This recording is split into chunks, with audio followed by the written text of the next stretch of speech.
I've been developing Urban Arcana for quite a while now, but it's time to talk about a massive update to the rule system that will be hopefully taking place as soon as I begin. A crazy overhaul of many of the systems in place. It's been quite a long road to get here, and while I start putting together this new version of the system, I'll be working to make it accessible to everyone.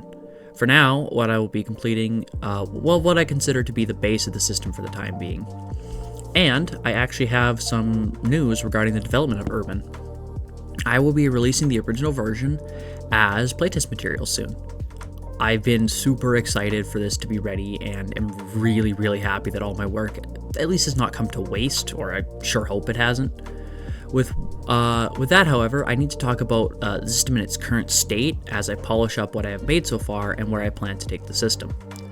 While I do, I'll talk about the various systems and things that I've designed and worked on while trying to balance and improve the system as a whole, including a potential for an entire ground-up rework of the system in order to convey the feeling and aspects of the game that I think are the best fit for the game as a whole.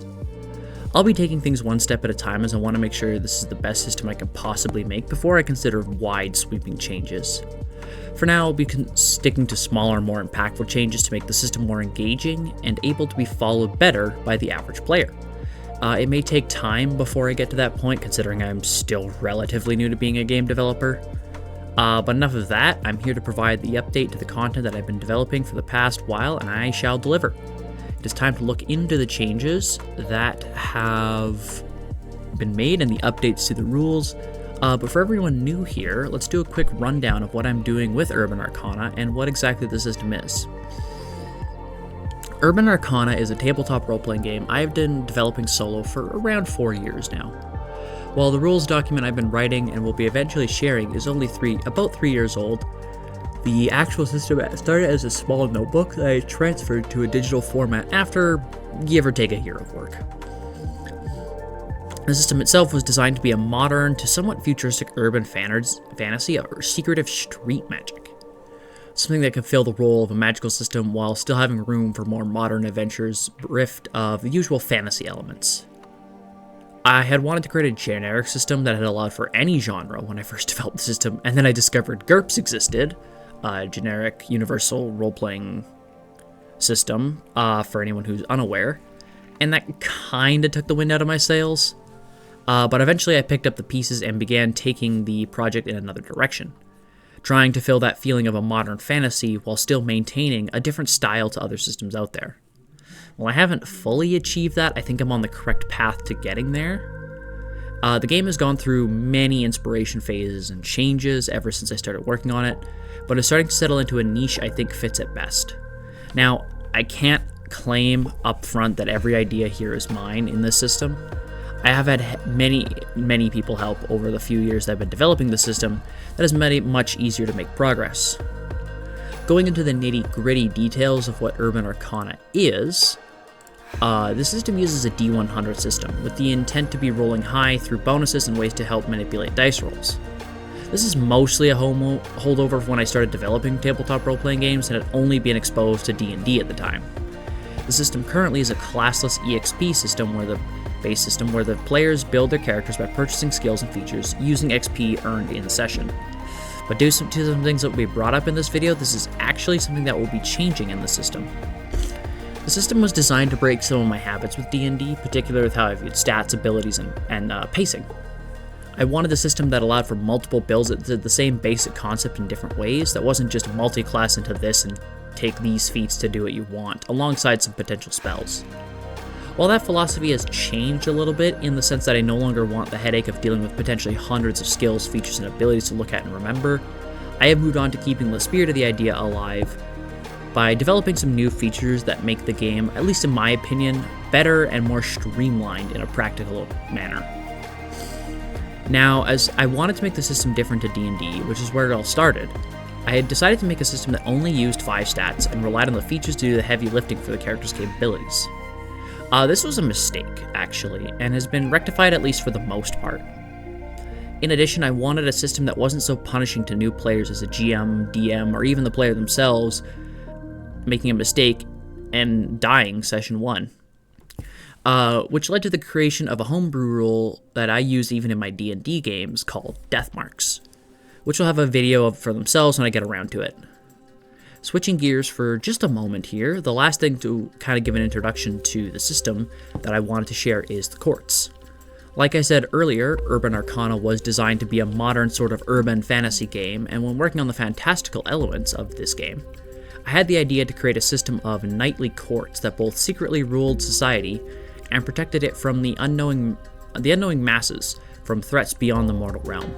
And the idea stuck with me so long into development that I don't think I can willingly part with the concept without removing an important part of what I consider the core system's soul to be. It has been so deeply ingrained that I feel like the system itself is almost built around the concept. And I wanted to keep that alive as I progressively improve the system. So let's get into that. Let's talk about the way Urban Arcana has improved and changed over time and what I plan on doing with the system. We'll go into detail on the changes I made to the system recently and the changes I plan on making as I come up with more fixes and changes over time. Let's start with the easiest and possibly biggest change to the system, and that would be the removal of the EXP system in favor of a more milestone-based progression system with the introduction of pseudo-classes through what I will be currently calling the path system, though the name is subject to changes. This has been something I dreaded happening, but also wanted to happen in a strange way. While I don't want classes to become part of the system like they are in D&D, I'd much rather make a system that doesn't lock the player into a very rigid path of progression. The introduction of these two changes means I can more easily make players on the same power level as each other, rather than having accidental or intentional favoritism to one or more players in a session with bonuses to EXP and similar factors. The switch to a milestone and training-based progression system is meant to alleviate the worries I have there, but it doesn't mean the EXP system is fully gone entirely. Rather, I plan on making it into a much more usable system that doesn't work up the level of an individual player, but rather empowers the group together and makes the collective have a better experience at the table. But for now, the system is currently only a few notes on a page, and a lack of information on how I want it to progress at this part of the system makes it rather difficult. So for now, it's left to the back burners while I focus on the larger and more pressing changes. As I said, like the removal of the current XP system and adding the training and milestone system. When I was designing the system for Urban, I'd come across the unofficial TTRPG system made for Hollow Knight. That was made by a collective of passionate fans, which I highly recommend checking out if you're a fan of Hollow Knight or just TTRPGs in general. It's a well-designed system that has a milestone-based progression that I will have taken a look at and I'm using as a rough inspiration for my system. While I hope to not make it a one-to-one recreation of their progression style, I do hope I at least manage to make the system feel as good as that one is to play with and operate. Talking specifically for a moment about the removal XP, for a long time, I've been struggling with specifically on how to make EXP not only fairly priced, but also not too grindy to earn players just like that sense of progression and prevent the feelings of frustration that happen during testing. I ended up with a bit of a problem out of this. It was getting too difficult to make more abilities, features, and other aspects of the system that needed XP to be gained, that I wasn't having fun anymore designing the system. And so I made the decision to remove it. Completely making it absent from my system removed a lot of weight from the project. Now, I can focus on making the system without worrying about if the players will be turned away from using what I designed because of the in-game price tag. But that isn't entirely all. With the removal XP, I worked out a way to actually get what I wanted from training and progression, this being a combination of milestones and training itself. But I know currently the system isn't perfect, which is why I wanted to work on development more before sharing more of the internal structures outside of my current group of friends that I playtest with. Next, I needed a way to organize features, which is still a work in progress. But once again, the Hollow Knight system actually had a great idea that gave me inspiration to work off. These, they called minor advancements, and they basically allowed the player to pick up various small traits and abilities that made them more capable without overshadowing the combat abilities. And so I've been adapting the concepts outlined in the system, alongside a few other forms of progression that I like from other systems and D&D itself, into what I hope is a good way to advance characters as they get stronger. But I haven't even talked about training yet. For a long time, training was just a way to grant yourself a small amount of bonus XP, and it didn't do much else. Though I had been trying to work out a way to allow it to teach systems and spells, which still was too awkward and didn't really fit into what I was trying to do. And so I set it aside and didn't allow it in most of my testing sessions in order to allow for work into the other aspects of the system. Coming up with a way to make training better and fit the system was rather difficult. I had to spend a lot of time working on what I thought was a good fit, only to scrap many versions and reworks over time. But now I can finally talk about what I'm going to be doing with training for features in Urban Arcana. Now, with this new system, I have the ability to grant features outside of standard progression, and it feels much better to work with. It still needs some tweaks, but let's go over the basics really quick. First, when training, the player must find a way to actually train themselves, whether that be a person or entity that can offer the training and the ability they want. I just realized I wrote that really poorly in my notes here. Whatever.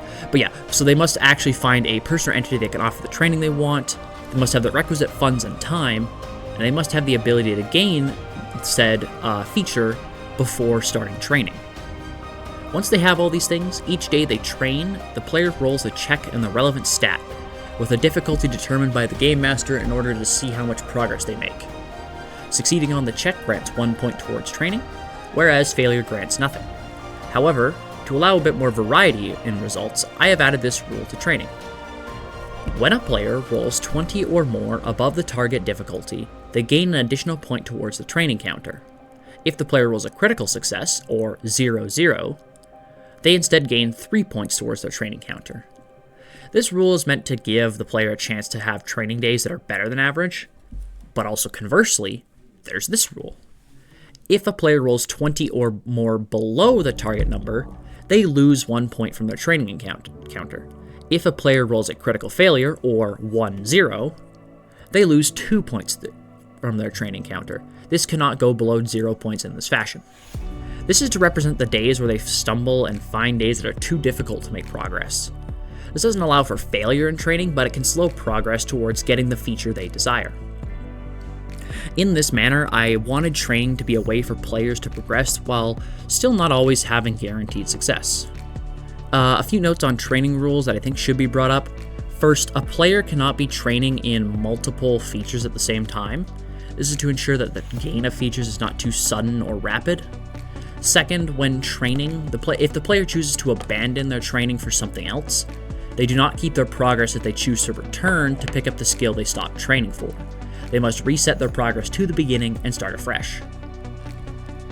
Now that covers all the training rules for now, but it doesn't mean the system is finished. Again, I plan on adding a lot more to the system and refining the mechanics into a more cohesive piece to read, moving on to more changes in the dock. Let's start from the top of it and work our way down. When I made Urban, I hadn't included any sort of charisma-based stat, as I thought this through skills I could allow the players and characters to shine with their preferred abilities. And so I never added it until now, realizing that the high charisma characters are a thing that many players would enjoy, and opening up more options for spells, systems, and features was a large reason to adding the stat. But with this addition, one stat has to be lost. Not quite an equivalent exchange reason, I just figured that it was better to keep it to 5 rather than 6 stats in order to make the system a little less complicated. And so I decided to remove the endurance stat, deciding that it was really far too tedious to have both a vitality and an endurance stat that did a lot of similar things. So I just consolidated them both and just made vitality the only stat and gave it the traits of endurance too. These changes made it a major difference. It felt less tedious, honestly, and a lot more clear about which stats were for which parts of the system, which has made it much easier to keep designing. And as for another removal, I guess, yeah, I removed the section on features and how they need XP, which I do plan on keeping the features themselves, and it's not, those aren't gone. They just need a major rework to fit the changes to the system. But as for the rework side of things, a lot more has happened there. Status effects are a big one. I want to make them much more streamlined and more in line with the way the system is going. Currently, they're just very clunky and rigid. And it's too much to be used effectively. An easy one is the mobile and paralyzed statuses. Right now, they overlap a bunch of their effects, that being lack of movement and a save penalty. So what I'll have to do is go through every single one of the status effects and rework them entirely in order to prevent that much overlap. This also means that once I have a system in place, I can make more varied and effective status effects without having overlap. Hopefully. I have to look into making status effects a little more balanced before I go into anything else. Next on the list for major reworks are dying states, deathmark perks, and equipment.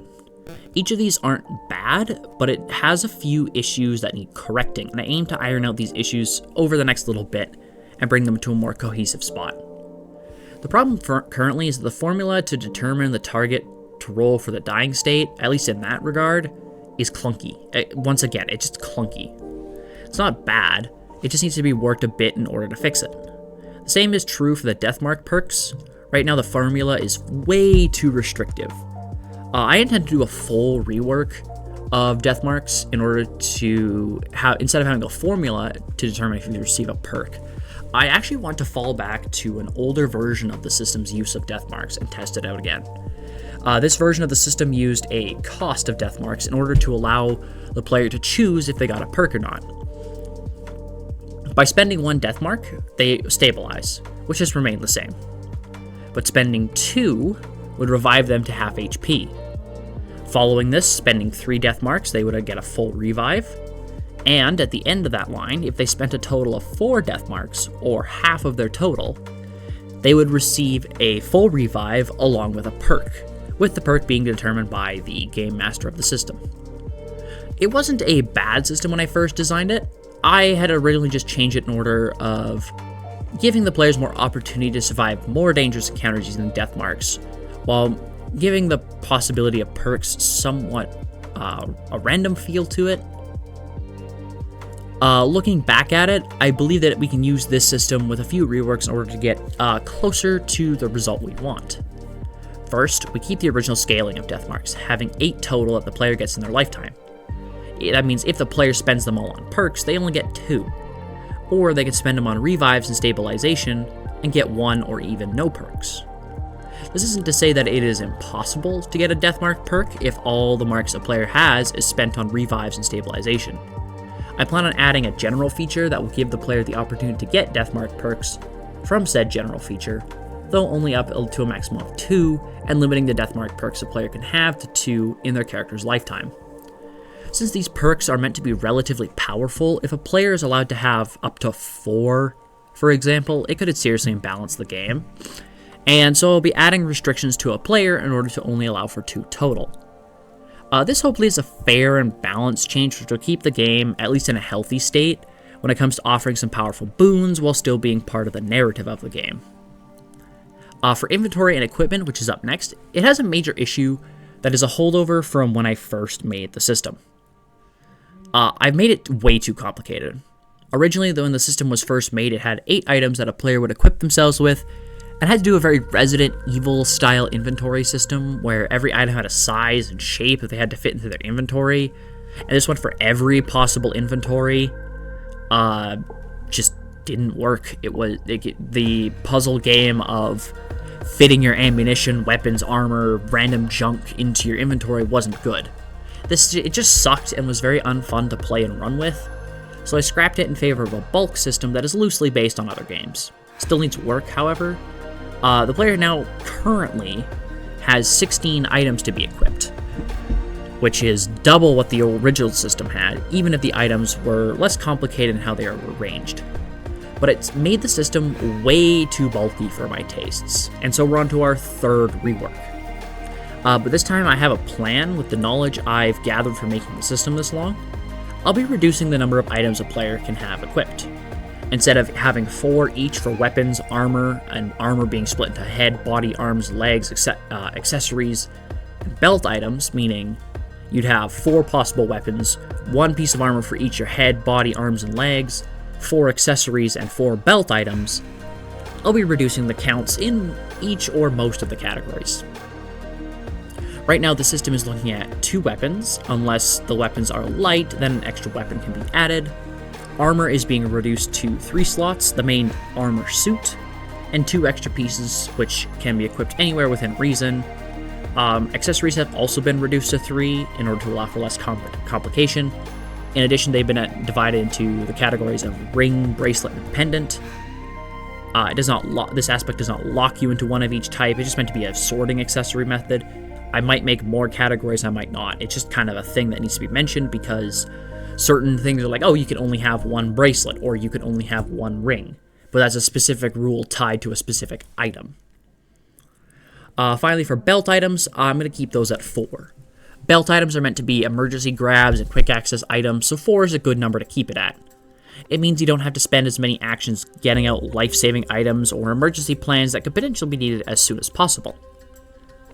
And with all of that, we've covered most, if not all, of the major reworks Urban Arcana is undergoing at this time. The remaining 2 are features themselves and weapon masteries. Both are being done to fit the pseudo classes I'm adding, and don't need to be gone over in huge detail since I've covered most of the stuff that it will be relevant to them already earlier in this video. Though I will mention that weapon masteries, while they are still obtainable outside of the pseudo classes in order to give the player some options if they haven't gone into one at high enough level early on in any of the classes, they are going to be reworked to be more fair, and you'll have a restriction on how many you can get without going into high level classes.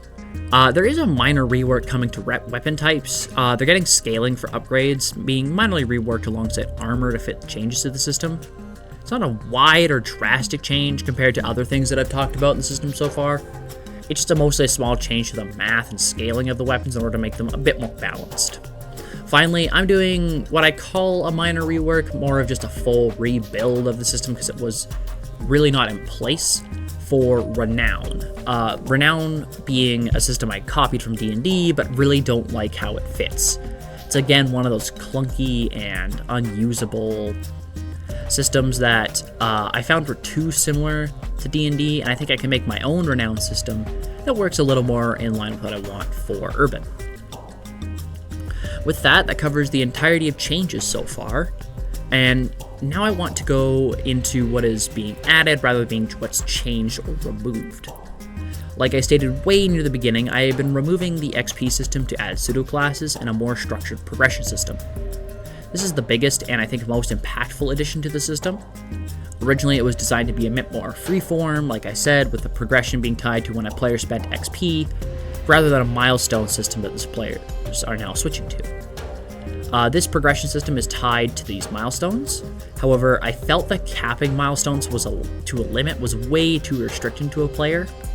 The system is designed to multi-class, where a player can take multiple classes in order to build a character that is unique to them. And while I don't plan on limiting how many milestones a player could theoretically earn, I'll leave that up to the DMs, I believe that it would be necessary to have a rough intent for where most campaigns will kind of progress to. But yeah, the system was designed, again, for multi-classing, where players take multiple classes in order to build a unique character. And I want to intend, anyway, to allow that character building freedom.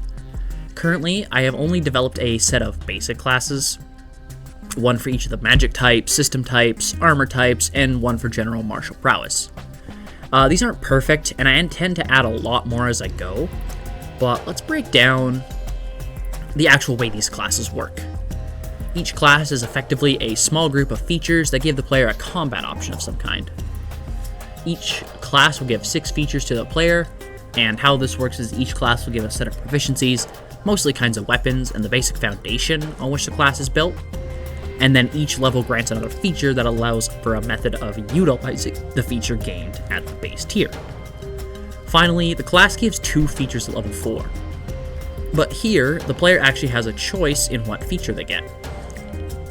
The first feature typically offers players some weapon masteries or potentially spell masteries if I work out how to make those correctly, from their proficient weapons and spells, and then the player selects one of 2 possible features. So let's take a closer look at one of these classes and break down its features and kind of explain it. The Path of the Knight is one of chivalry and bravery. Those who walk the path become adept at wielding various weapons, and the greatest among them can shrug off incredible wounds or strike true through even the most powerful of defenses. The Knight's Path is the most basic martial path a player may take, and gives the player a way to utilize more of their stamina through a valor system. The levels for this class work as follows. Rank 1, the Initiate. Initiates of the Knight's Path learn the ways of how a knight fights, gaining proficiency in the lance, dagger, mace, longsword, spear, polearms, and light shields. In addition, they gain the following feature. Initiate of Order. Whenever the entity strikes with a proficient weapon, they gain Valor equal to the damage dealt. The entity may spend Valor as if it were stamina points.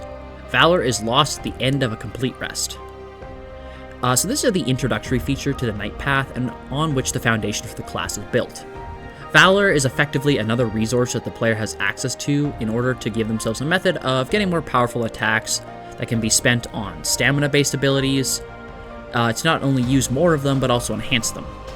With Valor as an additional resource available to players, they now have less pressure to take those stamina-based abilities and make them count, as they can build up Valor and use it to make more consistently powerful attacks.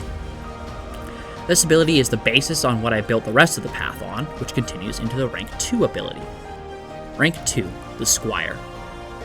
Squires of the Knight's Path are more than just trainees. They're able to utilize skills that they've honed as an initiate in more ways expressed by this. Squire's Training. When the entity expends Valor, the first Valor they spend counts twice. In addition, when the entity scores a critical hit using a weapon art that inflicts an attack, the entity gains 2 additional Valor. So now we're starting to get into the main bulk of what the path offers. This ability is the other side of the coin to what Initiative gives. Now when spending Valor, it costs less in order to activate weapon arts and attack, meaning you have the ability to gain more uses out of what you've gained. And because you gain extra Valor when your weapon arts critically strike, it incentivizes your strong attacks more while you are fighting. While I hope this doesn't lead into weapon arts spam, let's look at the next level of Knight, the rank that shares the path's name. Rank 3, the Knight. Typically the level of training an average person can achieve in their lifetime should they follow this path. Knights are capable of striking more accurately during combat, moving quicker than the average fighter. This is demonstrated in their ability here. Trained in Offense. You may attack twice in a turn without any increased action penalty. Alternatively, you may utilize 2 weapon arts that inflict attacks in this way. Effectively, this design is just a fighter's multi-attack if we compare this system to something like D&D, even getting acquired at a nearly identical level, though this could either be called level 3 or level 6 depending on how you look at the progression of characters. This is typically the final step to a character's progression, at least for NPCs and monsters that gain levels. To go beyond this level of ability is rare, though not impossible, which is where the 4th rank of the path comes in, the highest rank in any path, the Templar. Rank 4, the Templar, is the final step in the path's progression. It allows for specialization. Rank 4 is any path gives 2 abilities, but out of the 2 that it grants, the player now has a choice. This choice is permanent, and if one is taken, the other is not allowed to be selected or changed later. First, let's quickly mention that when a character reaches this tier in the path, they gain weapon mastery over 2 weapons that they became proficient with when picking up this path. When I stated that weapon masteries are being reworked, this is partly what I meant. I want weapon masteries to be more of a special thing for characters to earn, a feature that you can have a limited number of times without going into high-level games. But until weapon masteries are reworked, they will be unchanged for the time being. Now with that out of the way, let's look at 2 possible features one can choose between when becoming a Templar. Order dies with me. The entity gains the following reaction. The entity channels their bravery to push through their wounds and keep fighting. When the entity would be reduced to 0 HP, the entity may make a stamina saving throw equal to 40 plus the damage taken before armor reduction. On a success, the entity instead drops to 1 HP. This reaction may only be used once per combat unless the entity spends 5 Valor, not Stamina, to activate it again. This side of it is pretty simple. It gives the user a chance to survive a lethal blow and keep on fighting. It is currently a one-time use in combat without spending Valor to use it again, which is, with how likely you'll be getting Valor and having a frequent high amount of it, it isn't too much to assume that you will always have an extra charge or 2 of this available. And for those who prefer offense, there's something for them as well. Grandmaster's Blade. The entity gains the following action. The entity makes an attack against their foe at no increased action penalty, or uses a weapon art that causes the attack at no increased action penalty. If the attack or weapon art hits the target, the entity may spend Valor or Stamina to increase the damage by an amount equal to the spent points. Damage caused by this ignores armor. This ability gives a much more offensive way to spend their Valor, letting you trade it for more damage, and because it ignores armor, the target has no way of preventing that damage besides right now healing it off later. Unless it has some sort of alternate prevention method, such as being a Templar themselves, with Order Dies with Me as their chosen ability. But this covers the entirety of the Knight's Path. Hopefully this sticks as the standard for the continuing creation of the game. I'm currently aiming to polish the remaining basic classes and general features that are going to be added to the next version of the rules as I go. But with that, that covers all of the intended and current changes to the system. I'd like to take a bit of time to go over the intended path for the system and hopefully what is in the near future. I'm pretty happy where the system is, but I'd like to share, so indulge me for a little longer if you don't mind. Urban Arcana is taking a very different direction to its initial creation than where I thought it would go, which can be a good or bad thing depending on how the project changes over time. Right now I'm very happy with the changes and considering what is happening a good thing. While it is very different from the system I had originally envisioned and was developing, it has become a lot more cohesive and developed as a system, and I think these changes are overall healthier and better as a choice for the system. It's been a long road developing and documenting the changes and work I've done to the system, but outside of the past, I have a lot planned for the future too. As it stands, I want to work on several more classes, one for more combat types and abilities in the system, such as bows and crossbows, snipers, that sort of thing, is the next on the list. Meaning each of the 3 magic types and the system types will get potentially more than one class, maybe like a specialization of some kind, or a class that allows for summoning, for example. Those are some on the list. In addition, I will be working on a complete overhaul of the character creation system that allows for the selection of general features in its entirety to allow for a more flexible character creation. It would mean completely rebuilding the way the system works from the ground up in some places, but that is okay as it doesn't mean I'm going to rebuild the system in its entirety, rather than just break off and rebuild small chunks as I create the upgrades to do what I already have and then build them back onto the core system. I'll be updating things as I go with more and more pieces, and I plan on making many more changes to the system that will be brought up in future videos. But all that time has gone into the system and it's developing nicely, and I'm very pleased with this direction. I'd like to very quickly thank everyone for sticking around to the end of the video here, as it does mean a lot that you've been watching my content and hopefully enjoying it. I'm still working on getting through a lot of the hoops I gotta jump through with this whole YouTube thing, but I will try for the best content I can. Now, I do have one more thing to talk about before I wrap the video up, and that is the release of Urban Arcana in its current state. Like I mentioned before in this video and previous videos, it's rather difficult to call the game ready. I still need to get a quite large list of things done to make sure I can actually send it out. One of the biggest things is adding the basics of armor. The rules are in place, but the items are not. Another thing is a variety of spell system and weapon arts. Many are built but not added to the document. So I have to add those in to allow for their use in game, which means despite my best efforts, it is not ready for what I wanted it to be, which is this video. I could release the system now, it's fully playable. But due to the half-finished state of everything, I do not want to pull what many game companies are doing nowadays and release everything half-finished. I'd rather bring in content updates and changes over the course of development that complement and enhance the core system, rather than adding, everything that is missing. When you have a larger team, it's much easier to get these things done. But as a solo developer, I have to rely on the time I have to get things done in order to actually get content out there. And so while it hurts to say this, I have to delay the earliest version of the document just a bit longer in order to get into a state that is ready for use. While I plan on making these updates soon and releasing a video alongside it and the release of Urban Arcana itself, I do not exactly know how long it will take to get it out there. But I ask that everyone please be patient and let me hopefully not burn down the kitchen as I try to cook. I will be working on this for the next little bit and trying to stream some games on the side, but all of that will happen as it happens. I'd like to thank you once again for reaching the end of the video and putting up with my antics for the time that you are here. It has been a long road to get here, but I plan on not letting the time I've already spent go to waste. For now, though, I'll be crawling back into the void in order to begin work on my next project. Between Urban Arcana and something I'm working on in the future, I believe I'll have my hands full. But with that, I am Tiny Dice Thief, and I will see you around. Goodbye.